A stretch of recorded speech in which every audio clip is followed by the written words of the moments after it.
समुद्री बत्तख इसे इंग्लिश में एडर कहते हैं। मैना इसे इंग्लिश में स्टार्लिंग कहते हैं। मोर इसे इंग्लिश में पिकॉक कहते हैं। मोरनी इसे इंग्लिश में पीहन कहते हैं। कौवा इसे इंग्लिश में क्रो कहते हैं। कोयल इसे इंग्लिश में कक्कू कहते हैं। मुर्गा इसे इंग्लिश में कॉक कहते हैं। मुर्गी इसे इंग्लिश में हैन कहते हैं। हंस इसे इंग्लिश में स्वान कहते हैं। नर बत्तख इसे इंग्लिश में ड्रैक कहते हैं। चील इसे इंग्लिश में काइट कहते हैं। बाज इसे इंग्लिश में हॉक या फाल्कन कहते हैं। गिद्ध इसे इंग्लिश में वल्चर कहते हैं। शुतुरमुर्ग इसे इंग्लिश में ऑस्ट्रिच कहते हैं। उल्लू इसे इंग्लिश में आउल कहते हैं। कबूतर इसे इंग्लिश में पिजन कहते हैं।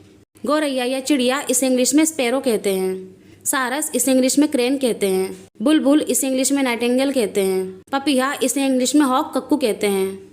चमगादड़ इसे इंग्लिश में बैट कहते हैं। राम चिरैया या नीलकंठ इसे इंग्लिश में किंग फिशर कहते हैं। राजहंस इसे इंग्लिश में फ्लेमिंगो कहते हैं। बटेर इसे इंग्लिश में कोयल कहते हैं। गरुड़ इसे इंग्लिश में ईगल कहते हैं। नरहंस इसे इंग्लिश में गैंडर कहते हैं। तोता इसे इंग्लिश में पैरट कहते हैं। मादा बत्तख इसे इंग्लिश में डक कहते हैं। बतख का बच्चा इसे इंग्लिश में डकलिंग कहते हैं। कठफोड़वा इसे इंग्लिश में वुड पैकर कहते हैं। समुद्री बगुला इसे इंग्लिश में पेंगुइन कहते हैं। बगुला इसे इंग्लिश में हेरन कहते हैं। समुद्री गल या गंगा जिल्ली इसे इंग्लिश में सीगुल कहते हैं। टिटहरी इसे इंग्लिश में सेंट पाइपर कहते हैं। पेरू पक्षी इसे इंग्लिश में टर्की कहते हैं। मुर्गी का बच्चा इसे इंग्लिश में चिक कहते हैं।